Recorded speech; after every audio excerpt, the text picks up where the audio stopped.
Over the past couple of years, we've sung the praises of the podcast Pitchfork Economics, hosted by Nick Hanauer and David Goldstein. Pitchfork Economics is the audio platform of Civic Ventures, an organization founded by Hanauer dedicated to promoting policies and actions that catalyze social change. Nick is a business leader, venture capitalist, entrepreneur, and public speaker who leverages his platform and status to agitate for structural changes in economic policy in order to reduce inequality. What makes Nick something of a curiosity is that he's often speaking out against the very system that allowed him to amass a fortune. While Nick did so through investing in building successful businesses, he's used his wealth to lead the fight for a $15 minimum wage, to advocate for responsible gun ownership, and to engage voters in civic actions in his home state of Washington and throughout the United States. He's the author of best-selling books The True Patriot and Gardens of Democracy, as well as the forthcoming Corporate Bullshit, exposing the lies and half-truths that protect profit, power, and wealth in America. Pitchfork Economics was one of the first shows ever to reach out to UNFTR for open collaboration and cross-promotion, so it's truly a pleasure to introduce Nick Hanauer personally to the UNFTR audience. I hope you enjoy our discussion on this installment of Phone a Friend. Nick, first of all, I just wanted to say thank you so much for coming on the show. Our fans already know a lot about Pitchfork Economics, so it's a really, really great pleasure to meet you. Thank you. So great to be here. Thank you, Max. So our podcast is actually originally bonded over our mutual antipathy toward Milton Friedman. So he's sort of the nemesis of our show, and I think that's how our producers actually found one another. And so if I could just start by talking about the podcast, because I think what you and Goldie do is really a great service, because you surface economic issues that really aren't spoken about in the mainstream and connect us with incredible people within your network. So I actually wanted to start by talking a little bit about the podcast, but in the context of your organization, Civic Ventures. So if you could just tell everybody just a little bit about Civic Ventures and why you started it and what it looks to accomplish. And then also just let us know if you're kind of surprised by the feedback and the success of Pitchfork Economics as a standalone entity. Yeah, well, Max, thank you so much for having me on the show. I think what we're both trying to accomplish here is very, very important. So it's great to have a fellow traveler. So Civic Ventures, I'll start with that, is the principal expression of philanthropy for my wife and I. And we do a lot of ordinary philanthropy. We're signatories of the Giving Pledge, et cetera. But we've always believed that if you really want to make the world a better place, you've got to focus on structural change, because philanthropy in many cases, and often best case, only takes kind of the hard edges off the worst problems. So by way of example, there's about a $50 billion philanthropic investment in the United States every year against issues surrounding poverty. But just changing the minimum wage to $15 an hour, just that one line of code in 2012 dollars would have delivered $450 billion more, in more money to working families per year, 10 times effectively as much as all of the philanthropy combined. And it only took a few tens of millions or maybe $100 million to do that. And so it's just such a better investment if that's, if you actually care about the problems. And so Civic Ventures is an organization of political professionals that operate at the intersection of policy and politics. So we change laws, and we find a problem, we generate a policy solution, we build a narrative, we create a coalition, and then we run a campaign. And we have changed dozens of laws across a really broad range of sort of issue areas, and just feel really strongly that that's the way that you must operate if you take seriously bending the arc of history towards justice. Now, the problem, of course, is that when you bend the arc of history towards justice, you are going to antagonize some people, mostly rich people and powerful people. And so, the kind of work that we do is most definitely not for the faint of heart. Because if you endow a building at the university, everybody in the whole wide world's like, oh, yay, clap, clap, clap, clap. um, you're a hero to humanity. But if you raise the minimum wage to $15 or $20 an hour, there's a whole lot of folks, particularly peers of mine, that are not as amused by that. And so, that's just just a thing that you have to be comfortable with and ready to deal with if you are in the business that I'm in. And Pitchfork Economics emerged effectively as a platform for Civic Ventures to kind of express what we did and why we did it, focused around the issues of political economy. Because at the end of the day, economics in particular is mostly a story we tell ourselves about who gets what and why. It's how human societies rationalize the status, privileges, and power. And the story we have told, as you well know, that we now call neoliberalism or market fundamentalism, it is undergirded by an academic framework called loosely neoclassical economics that is basically a pack of lies. It's a framework of thought which is it is mathematically elegant, it is internally consistent, but it is completely untethered from what happens on planet Earth.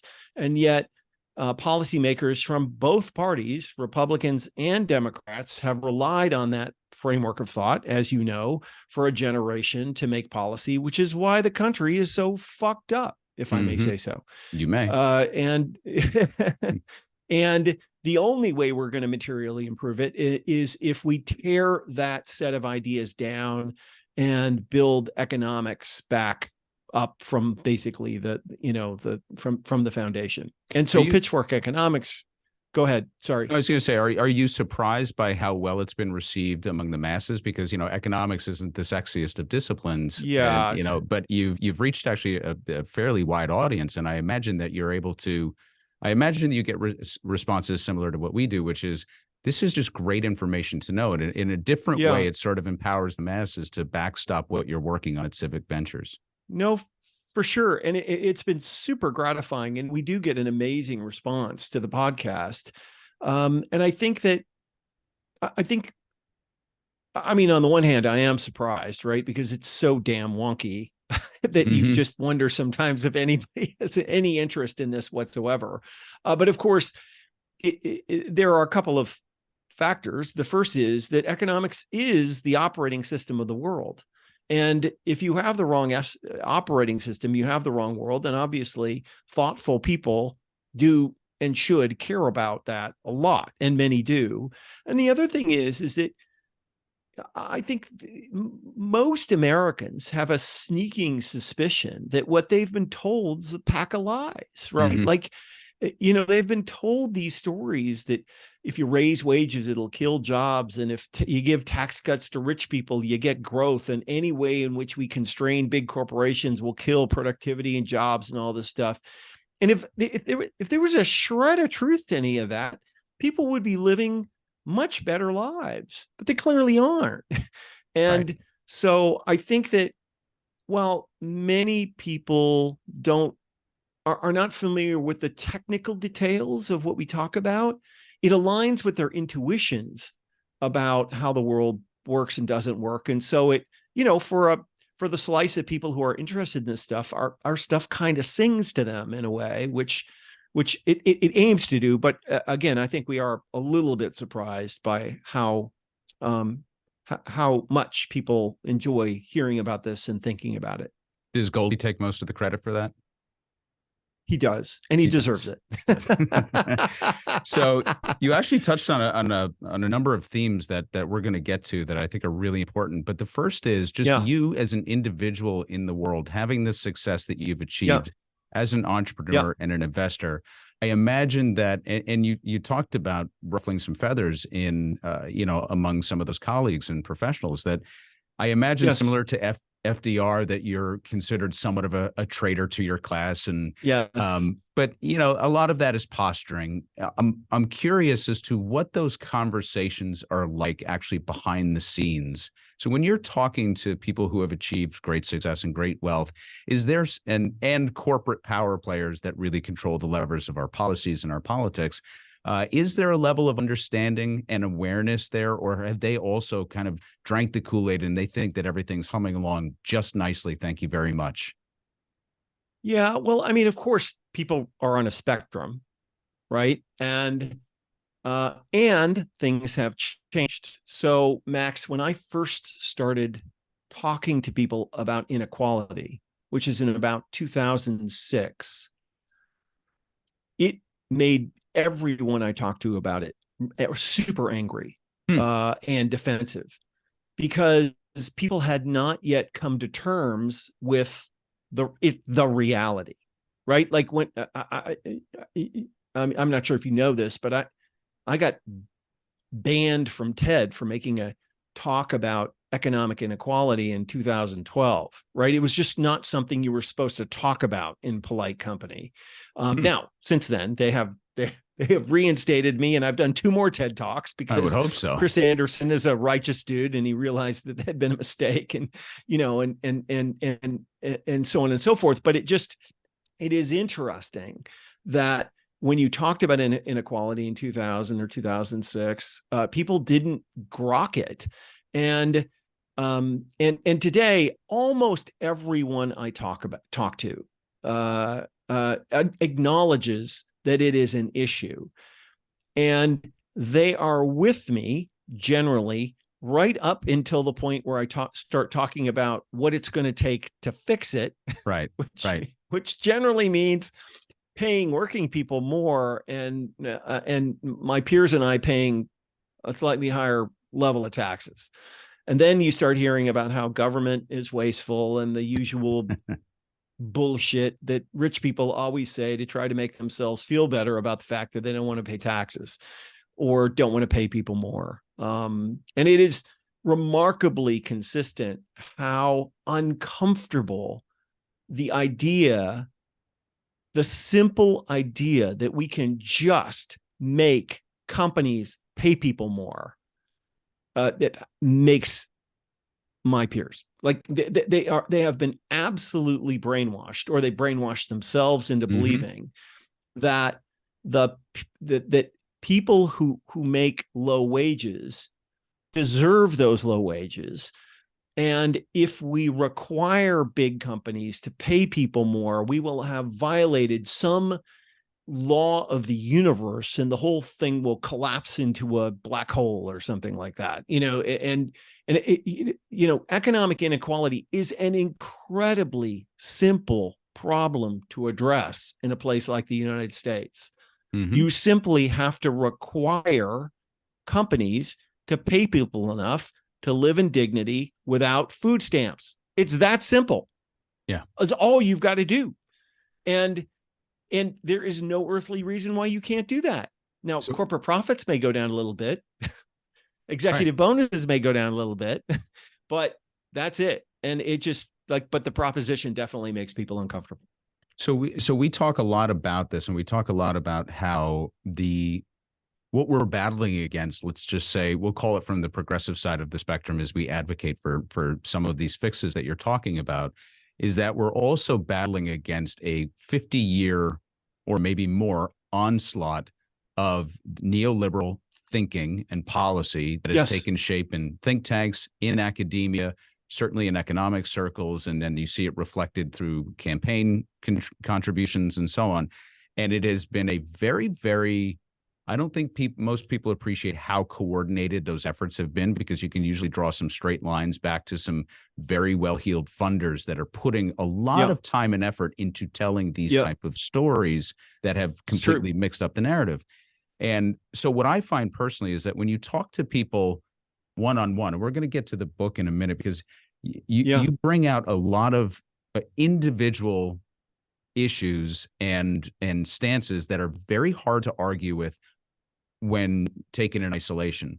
But somehow when they're taken as a whole, whether you want to call it the corporatocracy or the oligarchy, the power structure, however you want to phrase it or hold that in your mind, they seem to be much better at telling simple stories that connect with people, like what you talked about before. We can't raise incomes because that'll lead to the wage price spiral. And here's an economic theory that backs that up, whether or not it's true or been tested over time. Or these are the job creators. You can't de-incentivize them from, et cetera, et cetera. So we're all familiar with these narratives and stories, and those are still the prevailing narratives. One of the things that you mentioned at the end of the book, though, is about telling better stories. And I think that's so vital and so important. And I was really excited to actually get to the end to see you say that a lot of this does begin with storytelling. So in your estimation, how do we tell better stories that really connect and resonate with the masses, knowing that we're going up against 50 years of anecdotes that have sunk in quite well? Well, I mean, so let's just, I think it's worth backing up a step and just acknowledging that we are 50 years behind, right? That the world was captured by this neoliberal, neoclassical framework. And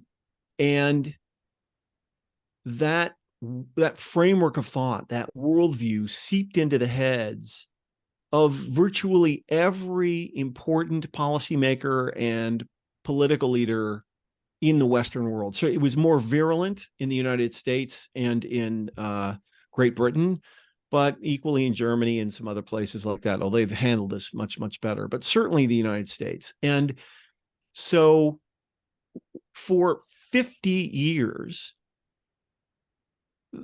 neoliberals of all stripes, trickle-downers, whatever you want to call them, had this very coherent theory of growth, which was, if you give tax cuts to rich people, deregulate powerful people, and suppress the wages for everybody else, you will get economic growth that will somehow benefit everyone. Right. And on the left, we said, in one way, shape, or form, well, that's not fair. And there are two things wrong with that. The first is that by a margin of almost 2-to-1, citizens believe, I think quite rightly, that the point of economic policy is to expand the pie, not cut it up in a different way. And number two, so you lost that argument 2-to-1, basically, for 50 years. But worse, the true catastrophe was that if you say growth, Max, and I say fairness, everyone within earshot hears me effectively ratify your theory of growth. So we progressives have been telling people for 50 years that the Republican Party, or whoever it was advocating this trickle-down economics, did understand how to grow the economy, and we were just going to try and take the hard edges off it and distribute it in a slightly different way. A really great point. So we have dug ourselves a hole that is going to take more than 10 minutes to get out of. And so the truth is, the empirical truth is, and this is not just an alliteration or a story or poetry, the truth about economics is that prosperity, in fact, does not trickle down from the top. It is built from the bottom up and the middle out. A thriving middle class is not the consequence of economic growth. It is its cause. So we had economic cause and effect effectively backwards for 50 years, and we embedded that ass backwards way of seeing it in the heads of virtually everyone. And dude, like when I got to work on the $15 minimum wage, even the left-leaning economists who had worked on the minimum wage their whole careers thought we had lost our minds when we decided to do 15. But do you realize that there are 9,000 professional economists in the United States of America? Not one wrote in support of the $15 minimum wage. Not one. Think about that. It's crazy. It's staggering. Why? Why? Because all of them believed that the economy was this Pareto optimal equilibrium. And if you raise the minimum wage, it would push the economy away from its Pareto optimality and decrease efficiency and reduce jobs. And by the way, it is not an equilibrium system. It's just a dumb 19th century way of understanding the economy. But those ideas are embedded deep in people's heads. Yes. And we progressives did not help matters by effectively acknowledging or ratifying that stupid way of seeing economics, rather than contesting it. That's the bad news. Here's the good news. For the first time in 70 years, we have an administration that has broken with that orthodoxy. The Biden administration has given neoliberalism and neoclassical economics and trickle-down economics the heave-ho, and they have deliberately, methodically, and expertly prosecuted a completely different narrative and economic agenda. So there is a reason that the Biden administration has accomplished more economic policy in 2.5 years than the prior 8 presidents combined, or whatever it is. And that's not because they somehow were magically better at legislation. It's because they actually tried to do it. Barack Obama could have passed all of the legislation that Biden passed. Mm-hmm. He just was surrounded by economists who told him that you shouldn't do those things. That's right. But thank God for Jared Bernstein, and thank God for Brian Deese, and thank God for Heather Boucher, and thank God for Lael Brainerd and all the other parts of the team who have embraced this middle out framework. What I find so interesting, Nick, about what you just did, though, is you just rattled off a litany of important administration economists and policy crafters that are inside the organization. Yes. But it still goes back to the fact that we, and this is not something that is, you're going to find the man on the street is going to be able to answer this question, but we still look at the Alan Greenspans and the Larry Summers as the titans of economics in the modern era, and we don't talk about the policy wonks that you just mentioned and illuminated.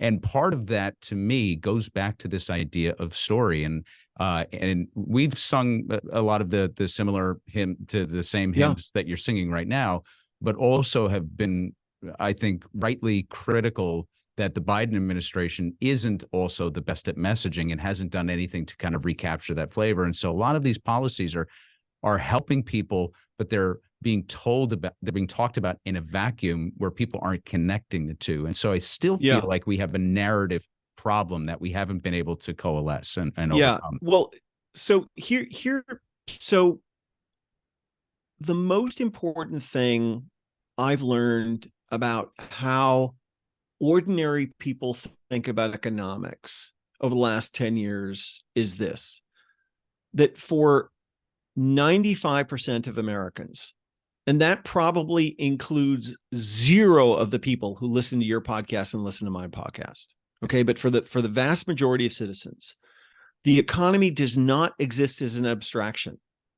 It exists as my job and the expenses, and that's it. And so the only time that ordinary folks who are hanging on by their fingernails begin to think differently about the economy is when something different happens to them, right? When they actually get paid more, or their costs come down, or they get childcare, or whatever it is. And so as much as the Biden administration has accomplished, a lot of that stuff has not seeped into the public consciousness yet. Now, of course, the ARP was a miracle of legislation, and it prevented, I think, probably the Great Depression, but it's hard to prove a negative, right? Like, it's hard. Right. That's right. People can't compare, right? They don't know that they could have been in a depression. They just know that things are hard and have been getting shittier every year for about the last 50 years. And so again, the great shame, and it's not fair, but we have a huge hole to dig out of. People have lost faith that government can make their lives better, not just because Republicans have been telling them for 50 years that it can't, but also as a practical matter, because it hasn't. Right. It's just true that economic inequality went up during the Obama administration, not down. That's right. Right? Like it's just like we just have to face the fact that we fucked up. Yeah. And we have a lot of work to do to get out from under it. This is not to say that you're wrong, that we need a better story and better messaging. You're right. Like we have to do better.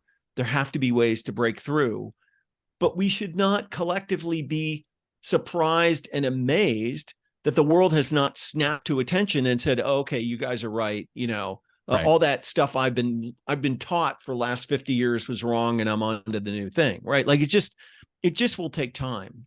So let's stay on Bidenomics for a second, because I want to return to something that you actually covered in 2 recent podcasts specifically. And they're actually some of my favorite shows, and they just happened to be collected over the last couple of months. You and Goldie spoke with Bharat Ramamurthy from the National Economic Council, pardon me, about Bidenomics, and Ronnie Chatterjee, which was, to me, it was a fantastic interview. He was a key advisor to Biden in crafting the CHIPS Act. And you made the point personally, specifically in both episodes, that when we think about the unprecedented, truly, and I'm not using that word, unprecedented amount of money yet to course through this system, hasn't even been spent yet, from the CHIPS Act, the infrastructure bill, the omnibus bills, the Inflation Reduction Act, as you mentioned.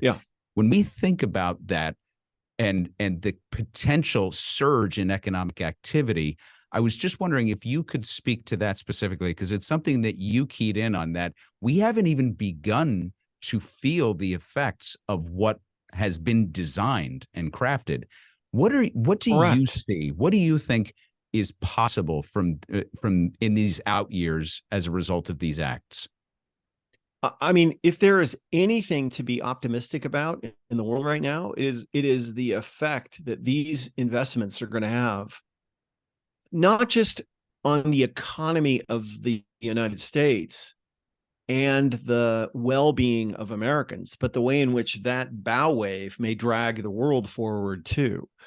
The trillions of dollars of investment that are going to go into our country over the next few years is going to remake America in a way that, like we've almost never seen. And there's a reason the economy keeps churning out these ridiculous job numbers, right? Like every month, it's like, how did that happen? Like what? It is the beginnings of these investments, right?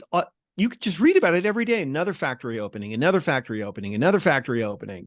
The infrastructure money starting to move, people starting to fix things. Well, those jobs create other jobs, and the jobs that were created create jobs, right? Like, so I predict, I may have egg on my face, but I truly believe that barring asteroid impact, out 3, 4, 5 years, you're going to see GDP growth rates in the United States go back up to the historic sort of 1960s levels where the country was growing the fastest. I just think we could screw it up, but that kind of outcome is ours to lose at this point. We have set ourselves up for an astonishing amount of success going forward as a country, if we can just kind of keep the thing on track. And, I think it's something that we should be excited about. And I just want to make clear that I'm not just talking about the dollars and cents of it all, right? So most people think that economic inequality is merely inequality is like this economic inconvenience for people. Like it sucks not to have enough money, but that's the smallest part of it. The problem with rising and radical inequality is that it shreds the reciprocity norms that make social cohesion and democracy possible. And the only way to fix our democracy is to fix our economy and make it clear to most people, the vast majority, that they're in this too, that as the country does better, they do better. You can't expect people's political interests to converge if their economic interests are diverging, which is where we have been for the last 50 years. But if you think about the wave and the rush of investments yet to come that are just beginning to show in the economy now, yeah. I think Ronnie actually there's two things that concern me, and I think Ronnie hit on the first one, which is it can all be interrupted if the Democrats lose Congress and the White House, because these policies can also be legislatively undone if we don't have some level of continuity. And so that, I think that's obviously a concern. It's a risk, and a risk without a doubt.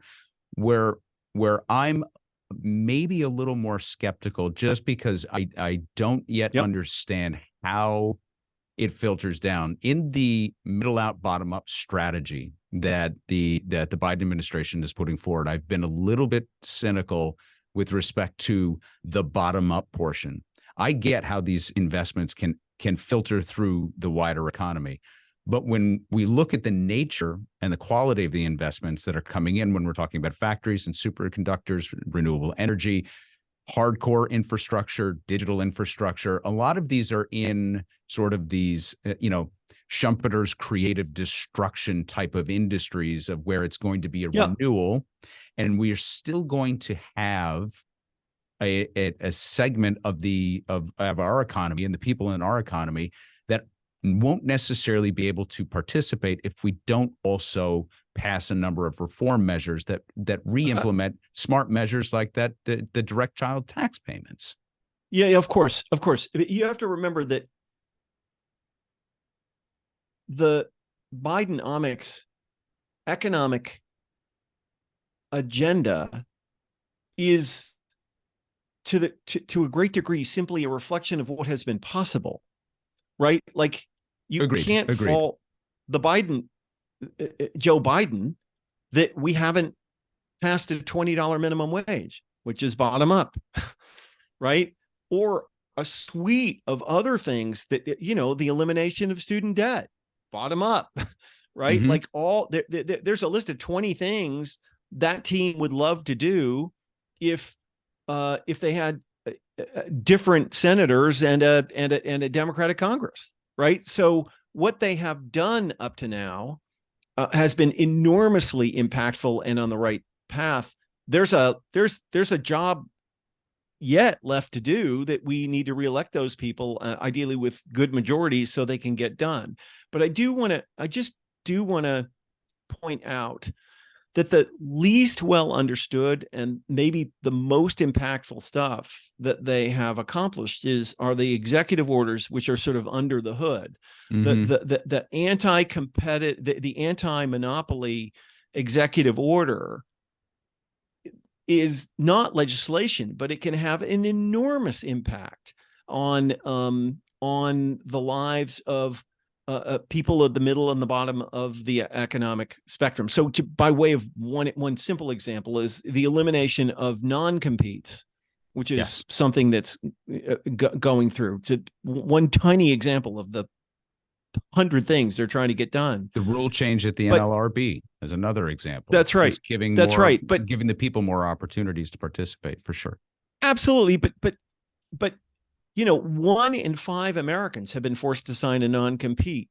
The calculations are that by eliminating those, you put $300 billion a year more in people's pockets. And those are not just software executives.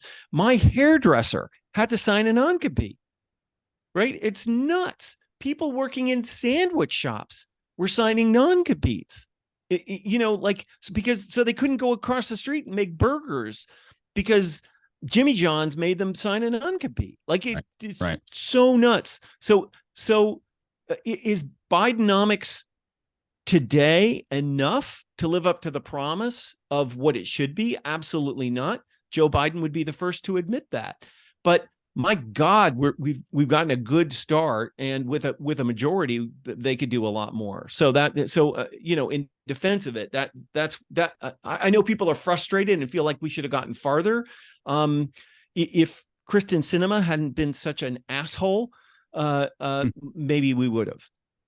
Yeah, and I think there are people out there that understand the policy implications of, or at least what the executive branch is capable of doing with policies like student debt relief, that there could have been another avenue that they pursued, that they were told from the beginning that they actually could have wiped out a shit ton more debt than they actually wound up doing, things like that. So and it's one of these things where we've been talking about the benefits of Biden is the most progressive president to date.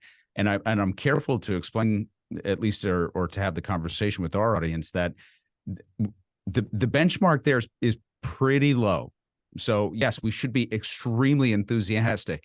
But when we look at, what it's up against over the last 50 years, again, this is a demonstrably different approach to governing from an economic standpoint than we have seen. And we can also hold two thoughts at once, that it is, also not enough legislatively.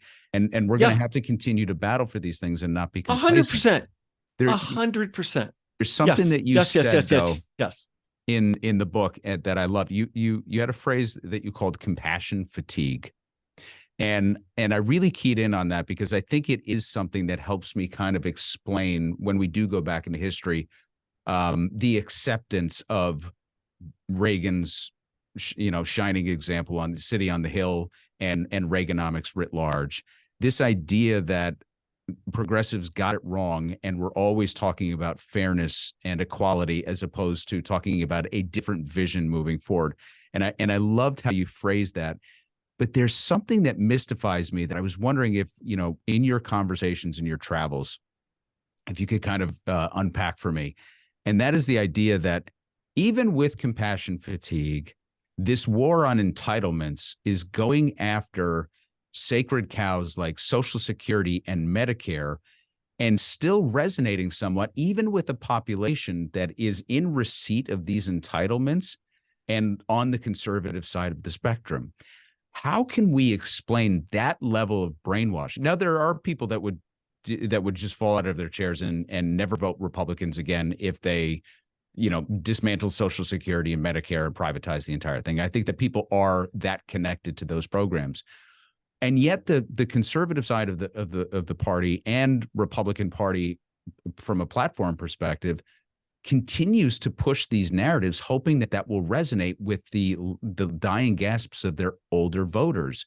What is it that they see is a benefit to attacking these incredibly important and successful programs that benefit almost exclusively their constituency? What are they seeing? What's the margin in that?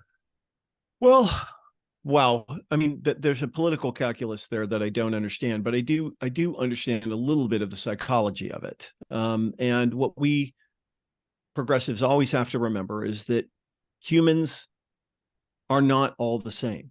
And our way of thinking about justice is different than some other people's way of thinking about justice. And we tend to be more concerned with outcomes, and other folks, more conservative folks, tend to care more about process. And for a lot of people, some of these programs seem to reward to them people who have not worked hard or are undeserving, and it drives them crazy. They're just wired in that way. And if you let these things be a contest over these two versions of fairness, you cannot win, because people just don't rearrange their DNA. Right. But you see, the thing is, what modern economics teaches is that justice causes economic growth. That we don't have to dispense with compassion.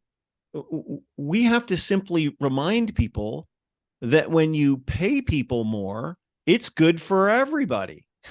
Right? We didn't win the $15 minimum wage by saying we feel really sorry for these people, we should pay them more. We won the $15 minimum wage by saying when workers have more money, businesses have more customers and hire more workers. Right?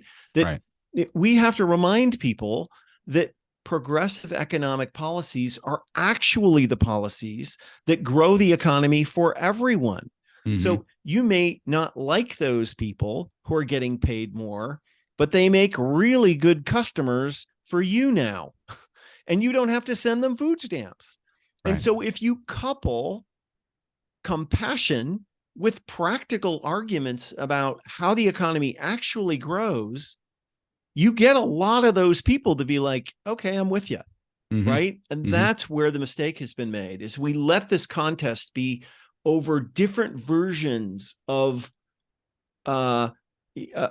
fairness, when really it's a contest over how you best grow the economy for everyone. So growth is effectively, in our language, code for there's something in it for everybody.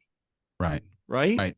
That's why we want to raise the minimum wage, not because we feel sorry for people, although we may. We want to raise the minimum wage because the more money those folks make, the better customers they are for everyone, the better citizens they are for everyone, the better everything gets better, the better taxpayers they are for everyone, the less they need government assistance, right? Like, why would you not want to do that? It's just, but that's the frame. And you know what? And we're being compassionate too. So I think that's actually a good bridge for us to talk about the book. Yeah. And because of everything that I loved about the book, because it puts in one place the things, those anecdotes that you're always searching for, to be like, yeah, but I mean, they did, it's just so, and I have it right. So everybody knows it's called, it's an elegant title, much like Unfucking the Republic. So I appreciate that, titled Corporate Bullshit: Exposing the Lies and Half-Truths that Protect Profit, Power, and Wealth in America. Before we dig into some of the details of the book, because I do want to get to that, because I could, blather on all day with you. There's one small piece that I wouldn't be me if I didn't push back on a framing of something in the book, because it's something that I've keyed in on, particularly with the series that we did on the Clinton years. So I have trouble with the whole Clinton economy was great narrative, and the way that that's not the design of the book, but the way you approach it is to actually demonstrate that when Clinton pushed through a slight increase to statutory tax rate, that things were still fine in corporate America and the world didn't collapse. My problem with that, I guess, is that the effective rate didn't really change much, but in addition to that, that administration, specifically under the ideology of the New Democrats, which I think you can find is the core of neoliberalism, but with better packaging, made a series of economic moves that actually led to, statistically, the greatest expansion of inequality. They capped corporate pay, which led to the era of performance pay. They loosened credit standards while lending rates were decreasing. They ushered in the era of cheap and dangerous money, and then passed ruthless welfare and criminal justice reforms that crowded out tens of millions of people from actually participating in what I admit are very real gains. So it's less of a question. Yeah, you forgot NAFTA. And of course NAFTA. Exactly. So I guess it's less of a question and more of a framing that I'm cautious with, that I always kind of bristle when I see anything positive about the Clinton economic policies, because that's where, to me, progressives lost the plot in applauding what was happening. Yeah. Well, I mean, you're reading our book carefully, and we were oversimplifying there a little bit, and trying to make a point about the idea that this very we're narrowing our focus to this very simple proposition that if you raise taxes on rich people, the whole world will come apart and growth will slow and stuff like that. And the truth is that there is absolutely no evidence for that whatsoever. Every time you raise taxes on the rich, the economy does better, not worse. That's right. And that was the narrow point that you're making. And of course, I substantially agree with everything you said about the Clinton years, NAFTA being probably the most negatively impactful piece of legislation that But Yeah. So again, it was more of a framing issue, and I wanted to make sure that we're aligned because it would be, no, we're totally we wouldn't aligned. be us if we didn't push on that. Exactly. And like I said at the beginning of this interview, Democrats have been as bad or worse than Republicans have been over the decades on all of these economic issues, because Clinton, like everybody else, was a neoliberal, right? He was surrounded by neoliberals. So when you look at the corporate bullshit that is out there, and which you exhaustingly put together, because if you're not tired by the end of this and really, really angry and frustrated, because it is all, and hopefully amused. Oh, 100%. It is absolutely amused. Absolutely. It's super funny when you read it. If it wasn't so sad, it would be extremely funny. That's right. That's right. Yeah. I mean, some of this has to be delivered tongue in cheek, because it's just, and be a little sardonic, because you can't believe that people say this stuff. It's amazing. You can't believe it. And a lot of it looks bad in hindsight, right? So in retrospect, all of these things look even worse than they are. So what I was wondering is, what lies are being told today that you think in 10, 15 years, if we all do our jobs right, we're going to look back and be like, I can't even believe they got the words out of their mouths. What lies are you keying in on these days? So here, let me answer that question in the abstract first. Sure. So when we were thinking about this book, why did this book come about? It came about because a couple of things converged. The first is that I had been working through these issues for a super long time. If you're doing things like trying to raise the minimum wage or whatever it is, you're getting this pushback. The canonical thing being, if you raise wages, it will kill jobs. It'll harm the very people it's intended to help, right? Mm-hmm. And what I knew is that there was no actual empirical evidence for that. And yet people kept saying it and saying it and saying it. And we present more evidence, and they just keep saying it. And this light bulb went in my head. I should have gone on 100 years before that, but they weren't saying this stuff because it was true. They were saying it because it was effective. Right. It sounds like economics, right? Like you're making a claim on economic cause and effect. It's a bullying strategy. Right. It's an intimidation tactic. You ask for a job, I threaten to fire you.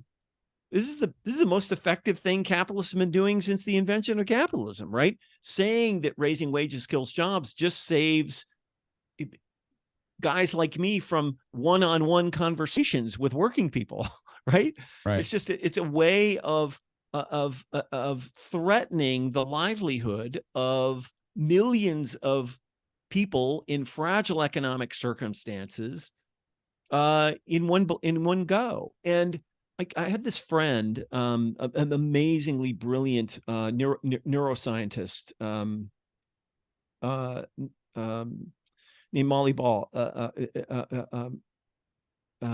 Molly Crockett, who is at Princeton now, I believe. And I called her about this. And I was like, what is this? What is up with this? And she told me this really important thing, which is that the most important thing about human moral reasoning is intention. Like, that is the core of how we reason about morality.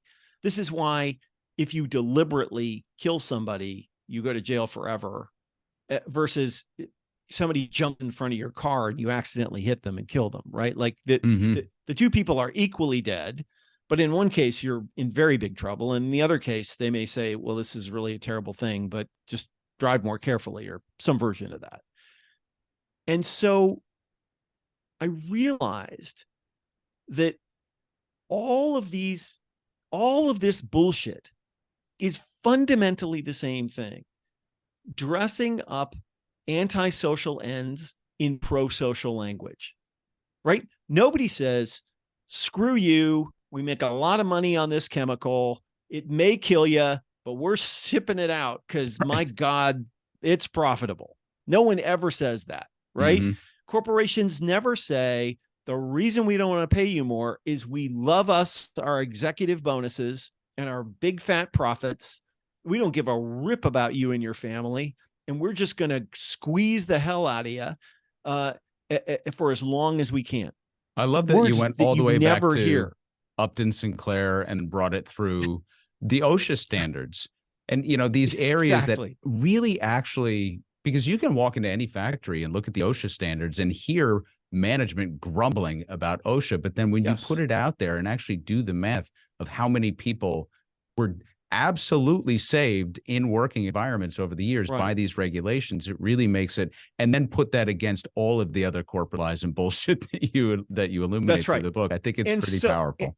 And so I had this colleague, Don Cohen, who had been through the same ringer and had devoted half a year or something to collecting this bullshit at the Library of Congress. And he had this database, and he didn't really know what to do with it. He gifted it to Civic Ventures, and we didn't really know what to do with it. And then we had this idea, well, we should make a coffee table book. And here's why. Because all these new lies, whenever you hear a new one, it's plausible, right? Like, you're like, oh, well, that could be true, right? Until you realize that they've said the same thing for 100 years and was always bullshit before. And so creating context for people, showing people how this works and how long it's been going on, effectively inoculates people against the future lies. So when you hear them, you're like, oh my God, that's bullshit. Right. Of course they're going to say that. That's what they said about seatbelts. Right. Yeah. These are the same people who told us that cigarettes were good for you and seatbelts were unnecessary and thalaminide was yummy and women shouldn't have the right to vote and the slaves were better off as slaves. And, it just goes on and on and on and on. Right. And for the seatbelts and safety, we can come all the way back to our buddy Milton Friedman, who was responding to the rise of people like Ralph Nader. It's amazing how many I'm always amused by how often I keep tripping over the same names over the past few decades of the people that are really, really good at selling this or have produced enough, research that other people are relying on to codify the same lies over and over and over again. That's right. Yeah, and Milton Friedman was one of the best, wasn't he? Yeah, he was. He was a very slick salesperson. And so anyway, that's the point of the book. And so to your question, what lies are we going to hear in the future? I mean, I think that any place where entrenched power will be challenged, you will hear these lies. You hear these lies today from the social media companies. You hear these lies from the big media companies. You hear these lies from big pharma. You hear these lies, of course, from the fossil fuel industry. You find me entrenched power, I will show you people spewing these lies.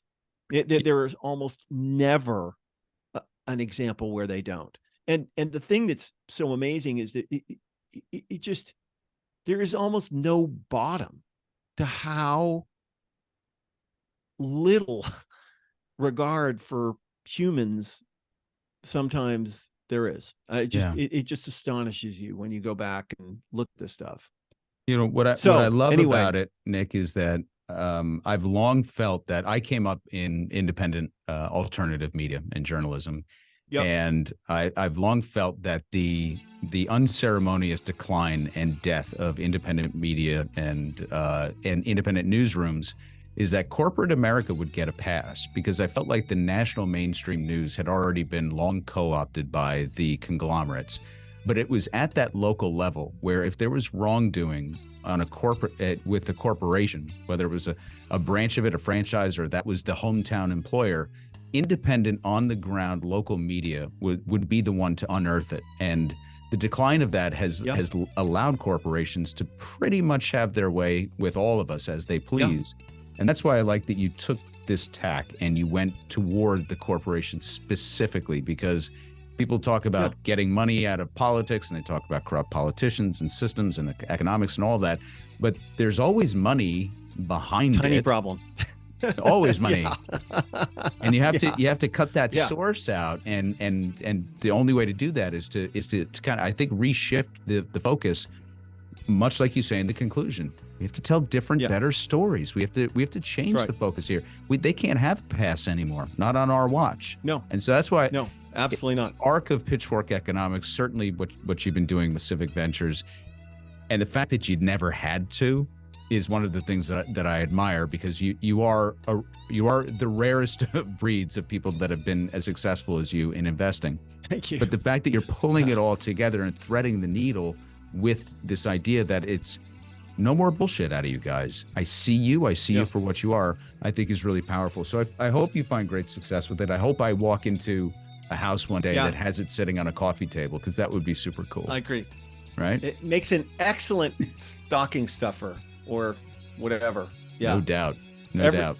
Every progressive, actually, bullshit. That's bullshit. Every citizen, whether you're conservative or liberal, that's right, will benefit from that knowledge. Because, by the way, companies don't care whether you're red or blue or black or white. Mm-hmm. You know, it's all about the money, baby. That's right. Well, I wish you great success with this book, obviously, and continued success with the podcast, because even though it sounds like you guys are having a whole bunch of fun on there, and it is providing a valuable service, because you're giving people an insight into a world that they normally don't get a look at. And so I'm a great fan of it. And I just wanted to thank you again for coming on the show today. So kind of you. I really, really appreciate it. And it was great to be here. It was a really interesting conversation. Good stuff. Thank you so much, Nick.